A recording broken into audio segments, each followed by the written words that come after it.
Hello everyone, this is part 6 of What If Naruto Was a One-of-a-Kind Genius, and I hope you guys enjoy this video and to like, to subscribe, to share, and check out the playlist, to see more comment down below.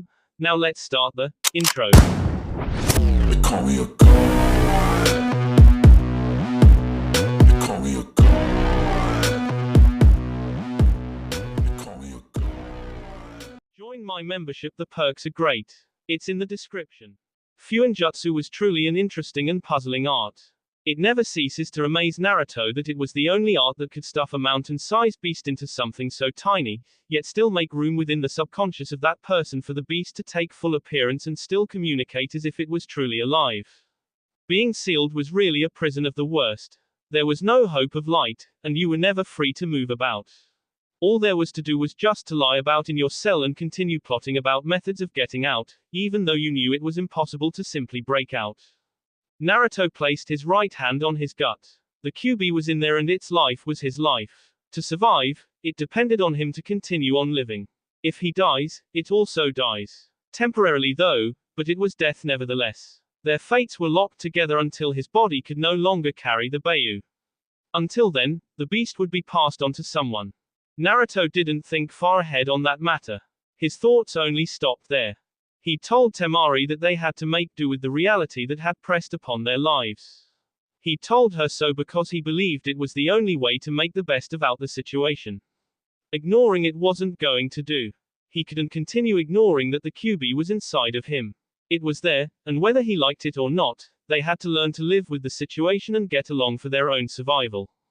Don't space out like that, Naruto, Kushina said, hitting Naruto on his right shoulder.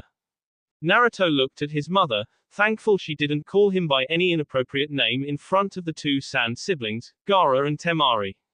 The four were walking along the streets of Sunagakure, heading towards a good secluded place to have a nice talk and get to know each other. At least that is what his mother said.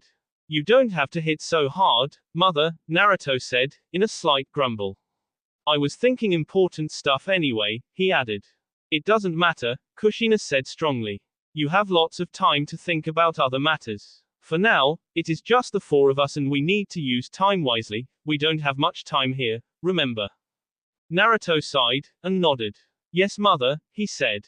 They certainly didn't have much time here in this village. They had to embark on their training trip soon enough. They were just passing by Sunagakure and after his mother fixes up Gaara's seal, they would only have a few days and then leave. The third Hokage probably anticipated that the Yondaime Kazekage would ask something like this of his mother, probably why he had them come here in the first place. They could have just left Konoha for their time away without making any stops. It wasn't like Konoha would change overnight and Naruto knew the cunning old man was not naive enough to believe something like that would happen in his sleep. Friendship had to be made and bonds had to be strengthened. At least that was the side story of things. It was for the better future, a happy tomorrow. That was what his mother wanted and Naruto was going to do his best, to make her happy and himself happy. A part of him did hope for a better tomorrow after all. So, he wasn't just doing this for his mother, but for his own sanity as well. Everyone held some hope about the future. People hoped for the best, regardless of hopeless their situations were. His was not hopeless. There were ways to make the best of the situation. Uzumaki Naruto just didn't put much effort into it, yet he understood that if he doesn't, nothing would change. If he grows up being a bitter child, who wears the Anbu mask in his sleep, would that make his mother happy? She would worry, perhaps even go back to those miserable nights. Naruto would never forgive himself if he makes his mother experience such pain. He would curse his very existence until the day his body decides it can no longer contain his soul. With that in mind, Naruto looked at his precious mother with a smile. What were you thinking about? Kushina asked, having seen the blonde hold his stomach, where the seal that held the QB was located. It was unlike her son to think deep about his prisoner. He didn't talk much about the Bayu. Bijuus and how incredible Fuinjutsu is, Naruto said quietly. He is like that because of his Bayu and the things that have happened to him, right? Naruto asked, looking at the redhead walking by his mother's right side, held by her hand. That sight made him twitch, but he tried not to show it. Still, the recurring theme was there, he didn't like sharing his mother. Kushina nodded. Shikaku has always been known for madness, she said. Given the kind of seal that was used, it is given that he will go mad. He hasn't lost it yet, but if nothing can be done about the seal he will go bad. Can you help him? Temari asked, a hopeful look on her face. Once again, Kushina nodded, but with a smile. Of course I can, she said strongly. We Uzumaki see this as no problem. As executing the great fireball jutsu is only natural for the Uchiha, it is also natural for us to seal Bijuas and know more about seals. Ah, the Uzumaki pride. Naruto loved his mother when she spoke so proudly of their clan. Why hadn't she even go as far as to praise herself a bit more? She was amazing with the things she could do with Fuinjutsu, and people praised his damn father as a Fuinjutsu genius. All glory for the precious Yondaime Hokage and nothing for his mother. Naruto didn't understand what the fuss was all about when it came to that man. Yes, sure she was smart. The fact that he understood the work of Uzumaki was proof of that. But was there anything original he did? The Hiraishin was the work of the Nadaime Hokage. As far as Naruto could tell, the man was only able to invent the Rasengan. Naruto shook his head realizing he was going too far with his thoughts and would miss the conversation at hand. Temari smiled, before speaking. Our father hasn't been really kind to him since he failed to meet his expectations, she said with a sad smile. I feel bad being unable to do anything. Kushina smiled warmly. Sibling bonds, she thought happily. She didn't say a word, but looked at Naruto, telling him to say something because it wasn't her place but his. Temari was his fiancé after all.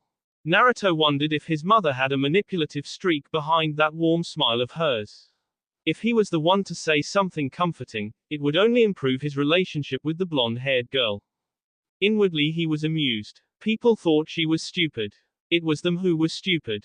Kushina wasn't stupid, but her attitude could fool anyone. Naruto looked at Temari, flipping the pages within his mind, wondering how he would go about this one. There has been nothing you can do really, Naruto said quietly. There are times we really want to change something with all our hearts, but can't do anything. That is the reality of life. Perhaps to say the cruelty of life suits it better. So because you're not powerful enough you have to watch and let things go wrong. Naruto shook his head slightly. When you can't do anything yourself, you have to look up to those who can do something, he said. I have learned that there are things I can't change and it isn't power alone that changes all things. When you can't do anything, you have to trust someone and depend on them to change things for you. What happens when there is no one you can't trust, someone you can depend on? Then call it the end of life, Naruto said. But, as long as it isn't the end, there will always be someone. You may find it difficult to find that person, but you'll eventually find someone to lean on. My mother is here now, I am here as well. We will always be there for you. Now and in the future. She will help your brother, you can depend on her. And perhaps someday in the future, you can depend on me as well. Yes, he was striving for the mind and power to protect what he held dear. Right now, he couldn't do much without dying, but in the near future, he would grow strong enough to handle things for his mother, for those he cared for. He would not fail at it. Seeing the smile on Temari's face, Kushina flashed Naruto a grin. Giving him an invisible thumbs up. Smile a bit will you? To maximize the effects of your words. The moment has passed, Naruto said with a shrug. What did I say, Naruto? Do you want me to repeat myself? No, mother, Naruto said before smiling. Gaara looked at the pair. He found them curious, and he envied them. Having a mother, walking like this, talking like that. He had certainly wished to walk with a mother being held like this. He had seen other children being held as well, and he had longed for it. He was held now, and it felt warm. It made him happy even though his expression wouldn't show it. This is what it felt like to have a mother. Earlier, it had felt weird when she picked him up, but it was a good weird. It had brought a fuzzy feeling in his heart and he had liked it. Yet, his mouth couldn't open up to say anything. He was content with just walking like this, listening to the three talk. It was a new experience, and Subaku no Gaara liked this experience. So when Kushina let him go, he felt disappointed. He just stood there, staring into the empty space ahead, wondering if she'd just been playing with him, giving him a taste of this good feeling and then stripping it away from him before he could enjoy it. Now that would be cruel. Come on, Gaara, Kushina called the dazed redhead. They'd reached the destination, a quiet playing ground.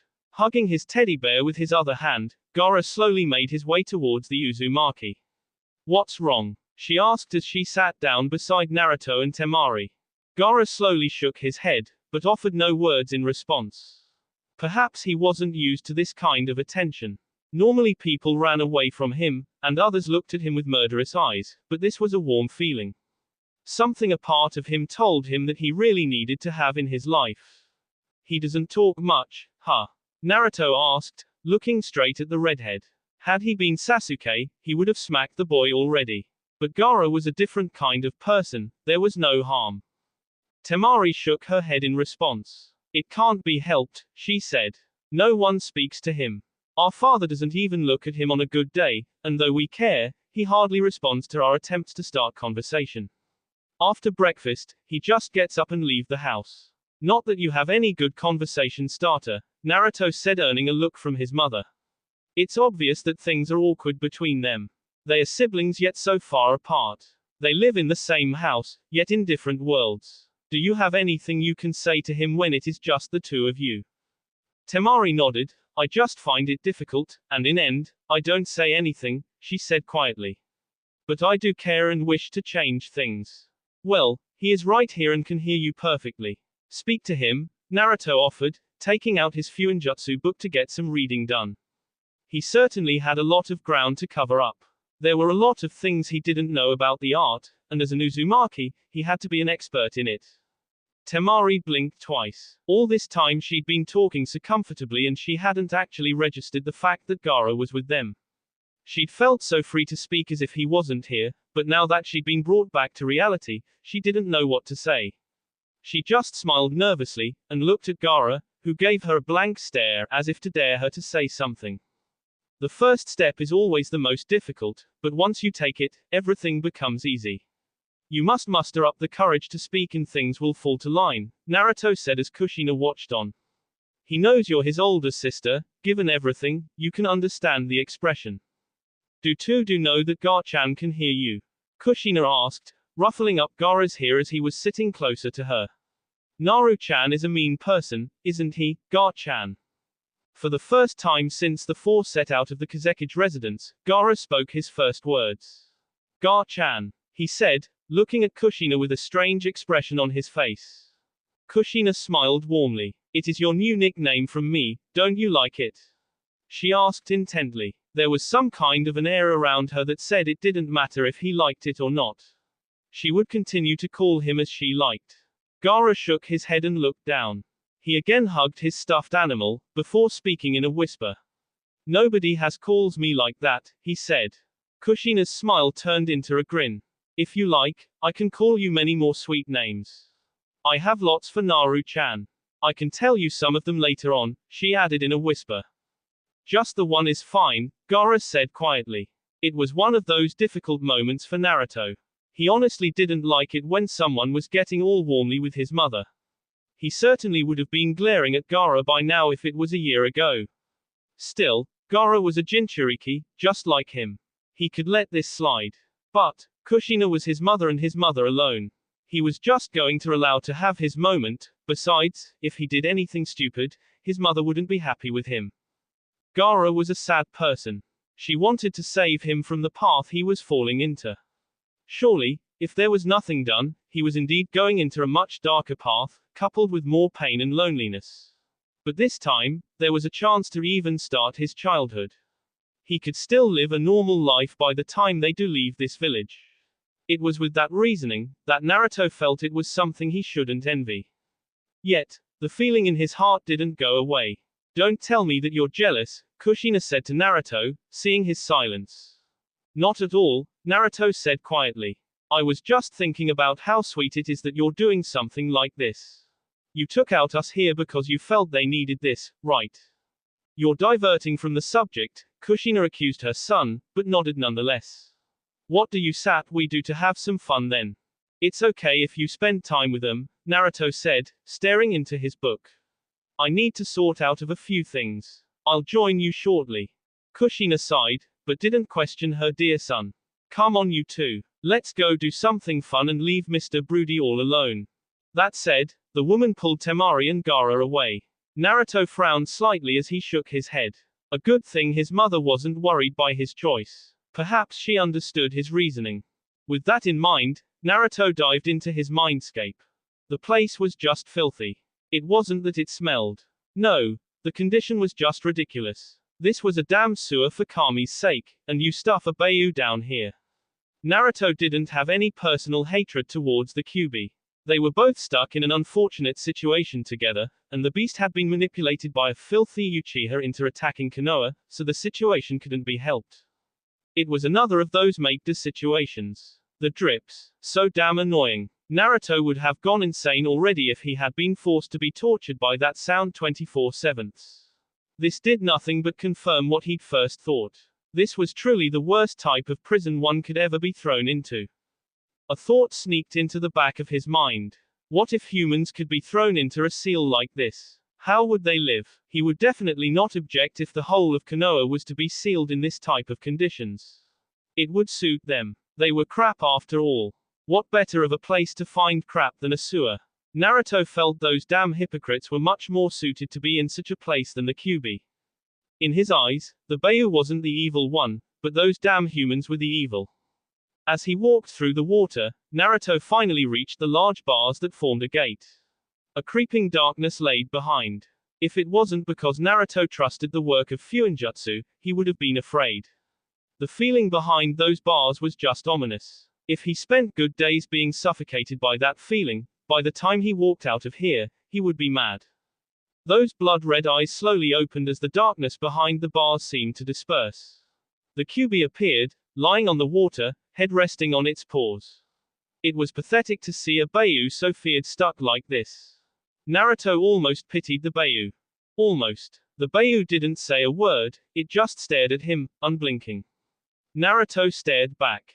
I can understand why the hypocrites fear you, but I feel that I can never fear you. Perhaps it is because I have been in contact with you since I was still forming within my mother's womb. Naruto paused for a moment. This does make me some sort of a perfect Jinchuriki for you, don't you think?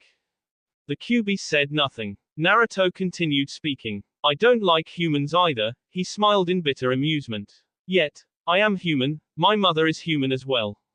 Still, humans are truly despicable creatures. My mother is not. Perhaps she is the reason I have this hope that not all humans are bad. The beast closed its eyes for a moment before continuing to stare at Naruto for a full moment. What do you want, human? My mother says to conquer your hatred, one must love. But I don't think I can do that. I think I can try to get along with your hatred. Why do you even this hatred to begin with? You hate human, why? Reasons make me understand few things. We both don't like humans, and I'm certain you hate the Uchiha who manipulated you as well. Naruto paused for a moment. Both of us are victims of an unfortunate incident, but we have been together since I was in my mother's womb. I have the marks to confirm that. We will get along one day, because we don't have a choice but to make the best out of the situation. The Kyuubi snorted. I have no plans on getting along with you, brat. In the end, you're human and all humans will turn the other way eventually. Naruto raised his index finger. I just told you, humans are despicable and I don't like them. I care not for other things in this world. It can burn to crisp, be dragged into madness and chaos. I wouldn't care as long as I can keep my mother safe and happy. The Biju looked amused. Your mother wouldn't approve of such words, neither would your father, it said. But for a first appearance, this is certainly interesting. Now, get out of my space. I wish to rest. No, Naruto said as he floated into the empty space. He crossed his feet and sat in air. Tell me about that one-tailed Bayou. You must have sensed it. The Kyuubi looked surprised for a moment that Naruto had said no so plainly. He then burst into laughter for a few moments. I don't like that crazy tanuki anyway. What do you want to know? A few minutes later, Naruto was pulled out of the mindscape when he felt a tug on his right shoulder. He opened his eyes and looked at the source, Gaara. Your mother said to call you, the redhead said. Naruto blinked before shaking his head. He held out his right hand. Gaara stared at it and then stared at his own. A few moments of deliberation, and he finally took Naruto's hand and helped the blonde get up. So, Gaara, how does it feel like to meet someone who has a stuffed animal inside of them? Some like you. Someone like me. Gaara looked at Naruto curiously as if he didn't know the blonde was a Jinchuriki. He then shook his head. I don't know, he answered. It sounded like an honest response. You're like me, so I don't dislike you. I think I will like all Jinchurikis. We're more than humans after all, Naruto said with a small smile. Later that day. What are you doing at a place like this on your own, Naruto? Kushina asked as she walked towards her son, who was sitting atop of the Kazekage residence on his own. I was worried when you suddenly disappeared. Sorry for worrying you, mother, Naruto said in a quiet tone. I've just been having a lot in my mind, he added, settling on to stare at the empty space ahead of him. Things had changed in ways he couldn't have imagined or even dreadfully hoped. For as long as he had known to live, he had been dealt with so many painful memories. But of course, there were those good times that he cherished. Certainly the moments with the Uchihas and his other people were memories worth holding on to. The times with his mother couldn't be put into an argument. It came natural that they were memories he held dearest. As continuously as life kept changing, new things aroused. It depended on the situation you were to determine whether the changes would be good or bad. For Naruto, the circle of life was no sweet ride. It was a painful ride. For as much as he told himself he didn't care for anything other than his mother, more troubles just seemed to pile up on his young life. Children were playing in the parks, playing games of catch, showering smiles to others while parents watched with content. This was the same in outward appearance in Konoha, yet Naruto had never gave it much of a thought. He'd always looked at the other way or just with indifference. Perhaps it was because he knew those people were damn hypocrites. Children they may be, but they were no different from their parents. They did everything their hateful vermin told them anyway. Naruto stopped his train of thoughts as his mother sat comfortably on his right-hand side. She offered him a smile before speaking. The atmosphere here is really lovely, isn't it? Naruto nodded. It is, he said. It's very different from Konoha. The people here are truly happy and have no lurking darkness as they have in Konoha. Perhaps we just don't see it because we are hopeful for something different. It's nice to hear you say you're hopeful about something, Kushina said with a warm smile. Hope keeps you running towards the light at the end of the tunnel, and without it, you just give up on everything. That is what I have come to realize, Naruto said in quiet tone. This village has a different impact on me. It makes me reaffirm my hope on a better tomorrow. You always say that we have to hope for a happy future. I've always wondered why. I mean, I had you, what more did I want?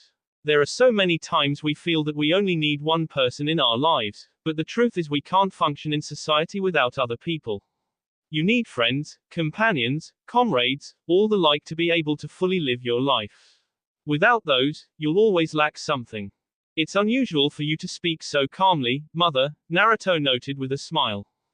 Anything for you, Naruto, Kushina said, putting on her left hand on Naruto's head before ruffling his hair a bit. Anything for you, she repeated. Ino calls me her friend, her knight, I'm not sure actually understand it all. Perhaps I just don't want to because I want my world to revolve around you only. I told Temari to hope or to try to take actions that will lead to a better tomorrow. A life full of joy, a life that she desires for her siblings. I say stuff like that to other people. You say stuff like that to me. Do you know something that struck me, mother? Saying things like that makes me a hypocrite. I don't follow that rule. I don't like humans, yet I like you. I have little hope in them, and I don't really give it my all to try to make my life better. Isn't that you wish for me to smile as other kids? As I was watching others today, I saw how happy it made the parents. I want to make you happy like that, mother. And I don't want to be a hypocrite. I want to try harder to change like you want me to. I know that will make you happier, and as much as I try to deny it, it will make me happy as well. Smiling warmly, Kushina thought through everything Naruto said before asking, so what is the problem, dear? I don't know how. Gaara is like me. We are the same. He is special as I am, so he is someone I can eventually call a friend. But I don't know how to make friends, I don't how to handle it. Kushina put on her right hand on Naruto's left shoulder and pulled him closer to her. Just do what you did with Shikamaru. I know you're not exactly friends, but that is how friendship starts, Naruto. Be yourself, and don't pretend to be something you're not. I know we won't have those moments as other families do, but we can make the most of our bond by trying to improve. Naruto nodded slightly. It's warm when you hold me close. Kushina laughed slightly. Well, I'm your mother, she said. I'm supposed to be warm. We have missed moments, like this, huh? Yes, there has just been too much recently. But when we do leave this village, we should have more time, Naruto said. Neither of us are too interested in what happens around the elemental nations, so it will just be freedom and ignorance. We'll enjoy it. Perhaps we'll truly enjoy our lives without the weight and eyes of Konoha looking over our shoulders, Kushina said in thought. Are you really going to be okay with Jiraiya being with us? Naruto nodded. I hold no ill feelings towards him, Naruto said. It makes me wonder, why? Naruto appeared to think about it for a few moments before responding. My reasoning has been that I can't fault him because he is not really my family. If he was someone attached to me by blood, then I would have been mad. But Jiraiya's greatest attachment was father. Perhaps another reason is my view of humans. We are bad people. Our nature sickens me, and when a human does something outrageous, I do not find it to be a surprise. It is what you expect from humans, Naruto said. Perhaps it isn't humans that I dislike, but their actions, he added in thought. That is a very unhealthy way of viewing things, Kushina said in a strong tone. Have a more positive outlook of things, will you? Being cynical won't make you happy. It will only make you miserable. Perhaps, Naruto said, pausing to gather his words. I spoke with Kyuubi today. Kushina did not tense, she just held Naruto a bit firm, smiling sadly. How did it go? As you can imagine, but I think we got along pretty, Naruto said. Kushina wasn't surprised. Well, both of you have a somewhat similar outlook on humans. Kyuubi hates humans more than anything. Well, Uchiha come first. Despite being one, and your mother being one, you're not a fan of humans either. They've done nothing but tormented you, the majority anyway. It is the same with the Bayou. Humans have done nothing but hunt down its kind and see them as nothing more than weapons. For a being that has hundreds of years and is actually intelligent, I'd harbor the same feelings if I was in its position, Naruto said. How was your relationship? We didn't have any. I just felt that he needed to be sealed because he was too dangerous, Kushina said. Ultimately, that wasn't my decision or idea. It was the Shodai Hokage who said those words before Mito sealed it within herself, and they were passed down to me. Too dangerous to be left alone. Naruto said in wonder. Because we're humans, we think we have the right to decide on everything that crawls upon this land. Bijuas are beings of intellect, and because of their power, we just see them as nothing more than mass beings of chakra that we have to control. That is the general thought, but not people like us, Kushina said smiling. The Kyuubi has been denied its freedom, and although I do not see it as a weapon, I cannot free it, unless something I value perishes. I'm selfish as well. The first thought is my own well-being, Naruto said smiling sadly. Why does it not surprise you? My talk with the Kyuubi. The situation is like with Temari. Both of you are tied together, and you told her that since they were tied together, they had to work around the issue and learn to live with it. There was time to grow into it. Fighting it won't do, but repeating it would make you better. Kushina paused for a moment. I figured you'd say the same thing to the Kyuubi since you hate being a hypocrite. I try to be a better human, mother, Naruto said. Do you really think that we can live normally, mother? Kushina nodded firmly. Yes, we can. We just have to give it a try. You can never be certain about anything unless you try. Have some hope, haven't I always told you? You have, Naruto said. The Sand family reminds me of the Uchiha. We really had a good relationship with them. They were humans who got along with us and were people we liked. Kushina nodded. At least Mikoto-chan is still there. Yes, but things will never be the same. I thought I didn't care about them when they disappeared, and now this friendship we're creating with the Kazekage's family is making me realize that I was wrong. I do miss them, and a part of me cared. I miss them too, Kushina said. But that is a part of our lives that has been ripped away. We did enjoy it while it lasted, huh? We did, Naruto smiled in thought. My priorities have not changed, but I can create room for hope. You'll always be the first thought, mother, no matter what. I promise to try making you proud. That's what I want to hear, Kushina said, smiling brightly. Your father put Konoha first, but I will not. You are my priority. It wouldn't be fair if both your parents put you second in everything. Naruto leaned his head on his mother's shoulder and closed his eyes, smiling warmly. Let's stay like this, mother, he said in a whisper. Anything for you, Naruto. The following day, Kushina had worked the wonders of Fuinjutsu on Gaara, and now the Jinchuriki was sound asleep. It had been a rather risky part in restructuring the seal that held the Beiyu inside of him. His mother had to add a few things on the seal to make it stronger and work differently from the original. It was the seal that was the failure, not Gaara. This was why the seal that held Shukaku had to be made anew, with the chance of the Beiyu breaking free from its binds. Kushina had done all preparations, setting more than 2 barriers just in case something happened. She certainly didn't want to repeat what had happened when she was giving birth to Naruto. You never knew within this elemental nations who was planning what with your life. To avoid such a disaster, the Uzumaki took all measures necessary, and the sealing went along without a hitch and any complications.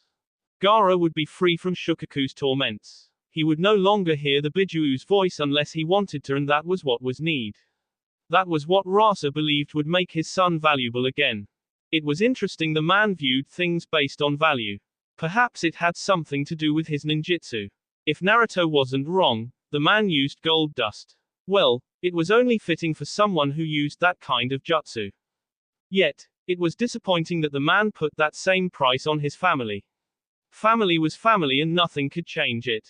It didn't matter how pathetic and useless that person was, what was important was the blood flowing within that person and the bond shared.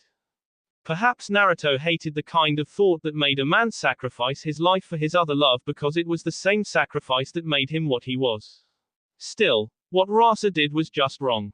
Naruto could never go that low. Well, his only true family was his mother, and she came above all things. Naruto had been a little disappointed that even though his mother wanted him to see the sealing, she didn't allow him to witness the ritual. He had to wait until she returned, exhausted from the sealing, and was now taking a nap. If this had been anyone who'd made his mother work this hard, Naruto would surely not like that person. Of course, having so hard, Rasa would owe them. Naruto may not say anything now, but a day would come and the same could be said for Gaara. If he still ends up turning up nasty, he would face his wrath because his mother did what she did to make him better. The fact that he was a Jinchuriki could be put aside. You really care for your mother, huh? Temari said, walking into the room Kushina laid with Naruto sitting at her bedside, waiting for her to wake up from her nap. Was there any doubt? Naruto asked, without turning to face the blonde-haired girl. His eyes were firmly fixed on his mother. Temari shook her head. Your attachment towards your mother is just a little surprising. You're unlike those other kids with mother complexes, she said before halting just beside her fiancé. Naruto looked at the blonde with a slight frown. Mother what? He asked as if he'd never heard of it before. Before Temari could respond, Naruto shook his head slightly. There is nothing unnatural with my attachment towards my mother. Perhaps I am more closer to her because she is the only one I have. I'm wounded by that, Temari said in a playful manner. In his response, Naruto didn't seem to recognize the playfulness on her tone. Why? Temari decided to go with it anyway. Well, I'm your fiancé, when you say that your mother is the only one you have. What do you makes me feel? Naruto stared at her for a few moments before realizing she wasn't being serious.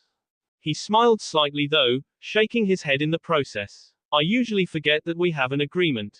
So you really should form part of my life. I remember saying that we have to learn to live with this or it will never become something right. Temari smiled slightly. You really do think a lot deeper for someone your age.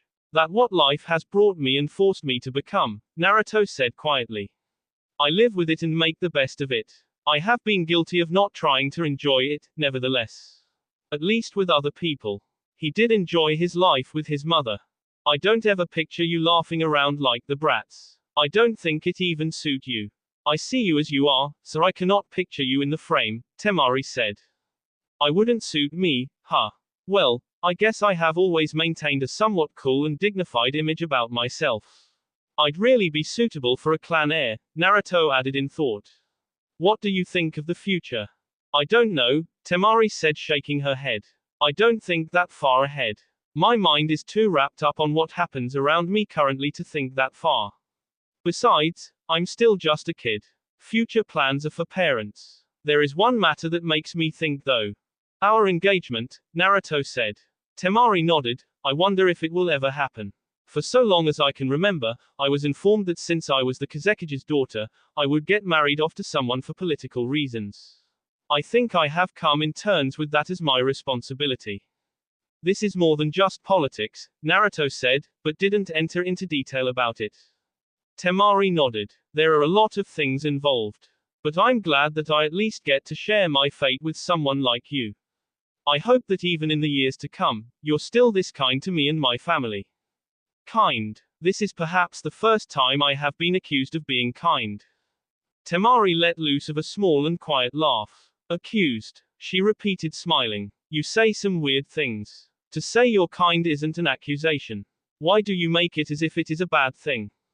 I don't know, Naruto said with a shrug. But you can rest assured.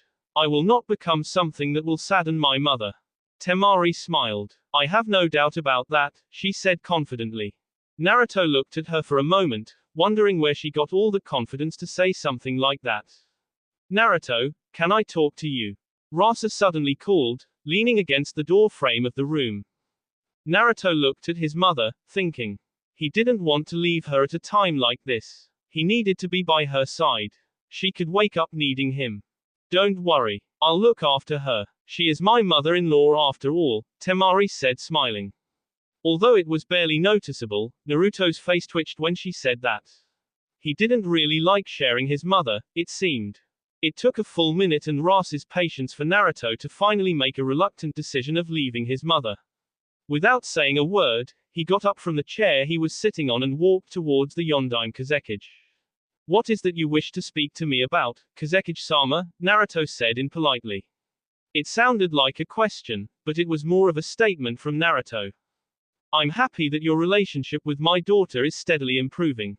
I don't have to worry about you not getting along with her as the years progress, Rasa said neutrally. Naruto said nothing. Rasa assumed the blonde was waiting for his question to be answered before responding. Both the Sandaime Hokage and I made the contract because we had our own reasons. If I were to put it bluntly, I'd say you were not the first thought, but we did it for the sake of our villages, Rasa said, though he had an idea that Naruto already knew this. Your mother only agreed because she thought of you. Do you know why that is? Mother loves me and desires for me to be happy even as I grow up, Naruto only said. Rasa explained it with a bit of details. Your mother saw that the kids your generation were taught to dislike you. Because of that, she feared that you may not have someone that will love you when you do grow up. So she picked Temari, who had a brother for a Jinchuriki and could certainly understand you. I'm already aware of this, Naruto said. What is it that you want? I don't want to sound impolite, but I get itchy when someone tries to go around the bush with me. Rasa merely smiled and waved the blonde off. The decision was made before you got acquainted with the Yamanaka girl. Naruto frowned slightly. He wasn't surprised that a man such as Rasa would know about his relationship with Ino. The man was a Kazekage after all, and he was contracted to marry the man's daughter. It was given that he would keep an eye on him. But that wasn't what was making him frown. Are you threatened that I'll like Ino and end up leaving your daughter? There is that choice after all, Naruto said. Adults. Even as he asked the question, Naruto had little doubt that he was indeed correct in his assumption. It was even shameless for the man to bring such a subject with a straight face. I won't deny that, but I can't say I'm exactly threatened. I'm just worried. You seem to be getting along just fine with my daughter though. That gives me hope, Rasa said. Being proven right, even though the man didn't want to fully admit it, made Naruto's frown deepen. What had that poor girl done? Ino was just someone he got along quite well even if she was a kid from Konoha. Hell, his relationship with her proved that not all was lost, even though he wouldn't admit it to anyone. If he were to crush things with Temari, it would be a loss to Rasa, and the man was just trying to ensure that it didn't come to that. He wanted things to happen in a way that would benefit him. Well, newsflash Kazekage, nothing went along the way he wanted him to. Cages, Naruto said mildly. You're all the same. Your villages always come first before your families. You don't use cheap words like care, and the like. You value things. Right now, I'm valuable, and that makes me important to you. Then, if there is ever anything you'll ever require, feel free to ask me. Perhaps I may become connected to you as my children have connected with your mother, Rasa said. Bottom line is that you can always come to me if there is ever anything you need. I see. I guess I can enjoy the benefits of being deemed valuable by you, Naruto said quietly. My natural element is wind. I will require scrolls that will help me get better at it. Rasa raised an eyebrow. The blonde surely didn't waste time to ask something. Well, that was what made the boy interesting. Still, you do know that I can't give you treasured jutsus that belong to the village. That's news to me, Naruto said as if it was truly something new to him. As far as I remember, I'm engaged to your daughter, which makes me your family, and technically, also part of Sunagakure. My mother just put value in Gaara, and if my memory isn't fooling me, she is a Fuinjutsu master who can teach your people a few things. Of course, helping me out means that I will forever be grateful and may perhaps work things out in your favor in the future. He paused for a moment before adding. Or perhaps just going to backtrack on what you just said. Rasa stared. Perhaps he'd underestimated the blonde. The Sandaime had said the boy wasn't stupid, but he hadn't expected this. He'd never really talked with Naruto on this level before, so perhaps he could be forgiven for the mistake. And if I say I still can't do that? Rasa asked out of curiosity more than anything. He was going to give the blonde what he wanted, but he still wanted to hear how the blonde would respond. Naruto merely shrugged indifferently and turned away from him, heading back to his mother. Somehow that translated to, then I'm not as valuable to you as I think I am. It also reminded the Yondaime Kazekage that even if he refuses, Naruto wouldn't care too much about it. He would just go back to his mother. Just to be sure, Rasa called out, you really wouldn't care if I don't give you the scrolls? Naruto nodded. But I also wouldn't care about what you want. If I work things with Ino, my mother will still be happy. Rasa stared as the blonde disappeared. What had that old man brought into his house? It was dangerous that someone so young could play this kind of game with him. The blonde understood his position quite well, and wasn't afraid to use it for his own benefit. Then again, should he really complain? He was using the boy as well. A day later, I'm surprised you're still in the country, Naruto said to Itachi. The two were sitting in one of Suna's training grounds, chatting as if the Uchiha wasn't a wanted criminal. Itachi had put a powerful genjutsu around him that wouldn't be noticed by anyone who didn't have a dojutsu. Thankfully, Sunagakure had no dojutsu uses, so the two were safe and could talk as much as they wanted. All in the outside, it would appear as if Naruto was alone, reading his beloved Fuinjutsu book, as he normally did at this time of the day. It wouldn't be anything unusual to the Anbu who were always watching him because this wasn't out of his schedule but something he has been doing since coming into this village. A henge would have worked, but Shinobi can read lips and Naruto didn't want anyone asking him who was talking to. This presented the best chance, and it was always amazing to see Itachi's genjutsu at work. As far as he was concerned, the Uchiha had no rival when it came to genjutsu. Naruto envied those blessed with these kind of eyes. But it didn't mean that he didn't believe he could reach new heights because he didn't have a dojutsu. He could still make it. He had the Uzumaki blood after all. Konoha Shinobi can't look everywhere for me, Itachi said quietly. And they stopped after a day or two. The work will be left for hunter nins. Not that will do any good. Being a member of the Akatsuki meant that he wasn't going to be running around the elemental nations fearing for hunter nins. He would be safe within the Akatsuki and most of all, Uchiha Itachi wasn't someone who could be taken easily. He wasn't just an S-rank shinobi for show. I'd assume so, Naruto responded in the same tone as Itachi. You're not the one to be hunted by hunter nins. The Sandaime Hokage is probably keeping the fast just for appearances. He knows you can't be brought down by those. Then again, I'm not particularly sure how strong hunter nins are. They are more or less like Anbu, but they know the human body much better. They don't specialize in flashy jutsu like we do. They mostly use senbons to render their target immobile. So a jutsu battle will only be forced if they can't put out the target. It's possible that they just appear out of nowhere. They are masters of silent killing, by the looks of it. Naruto frowned slightly. I surely wouldn't want to end up being hunted by them. But that sums up your situation, huh? Itachi shook his head. I certainly have to run from Konoha Shinobi, but I don't have to worry much. I'll be keeping most of my times away from the site, the Uchiha said calmly. Your situation is very unfortunate. I didn't know my actions would result in such consequences. No one foresaw it. Perhaps some god who just amuses himself in human suffering saw it, but we didn't. I'd wish for nothing more than your brutal death if my mother had been the Jinchuriki, Naruto said. He'd said so with a straight face, and so calmly. Itachi wasn't surprised. This was how Naruto was. Even if the blonde does change, his mother would always have the first thought. She would be above everything else. He'd put Konoha above the Uchiha, and had been willing to rid of the whole clan, but Naruto had stopped that. So he could understand. They could understand each other. He knew it better than anyone that Naruto loved his mother, and the blonde understood his love for Konoha best. That is just how unpredictable the shinobi world is, Itachi said. I came here to tell you that I've actually joined an organization that is made up of S-ranked criminals. Even Orochimaru is a member. There are members that are even stronger than I am. I see, that was all Naruto said, despite the news. Itachi contemplated about telling Naruto about Madara, but he decided against it. He would only do it until he was sure it was safe to do so. Surely, the blonde would be more than happy to spend all his energy to training to become strong enough to kill this Madara. But Itachi didn't want to influence Naruto in that manner. Besides, he wasn't sure if that man would know about him telling Naruto about him. For now, it was safe to just tell him about the Akatsuki. I fear that they will become a major threat in the near future.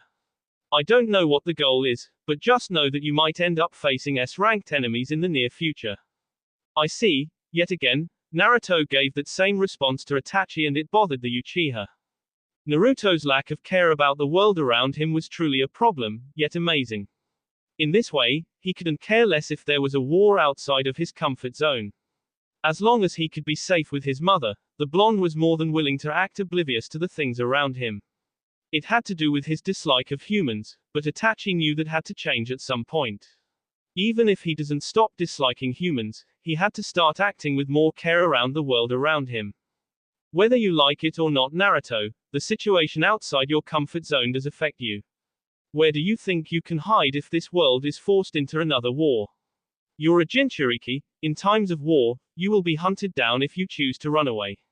And do you think they will leave your mother out of it? They will use her against you. You don't deny it to anyone that your mother is your world, people notice. Once again, Naruto frowned. It would be despicable humans setting things off, the blonde merely said. I know, Itachi said with a slight nod. But shinobi matters affect even civilians, especially when things are happening at your own yard. You will understand what I'm talking about when you walk into a village that is being attacked, or when Konoha is attacked. It will be even more troubling because when Konoha is being attacked, they won't allow you to protect your mother, they will force you to fight for Konoha. And if I refuse, you know what will happen, Itachi said flatly. They will brand you a traitor, and you will be accused of insubordination of the highest level. Refusing to fight when the village is being attacked is no different from treason. You won't just have civilians on your case, shinobi will turn on you, and whether the Sandaime likes it or not, he will be forced to act. What do you think will happen to your mother after then? Will she walk everywhere safely? Itachi paused for a moment. You have to stop acting oblivious to the things around you. Itachi, do you know what will happen if someone like me got all powerful and tried to change the world?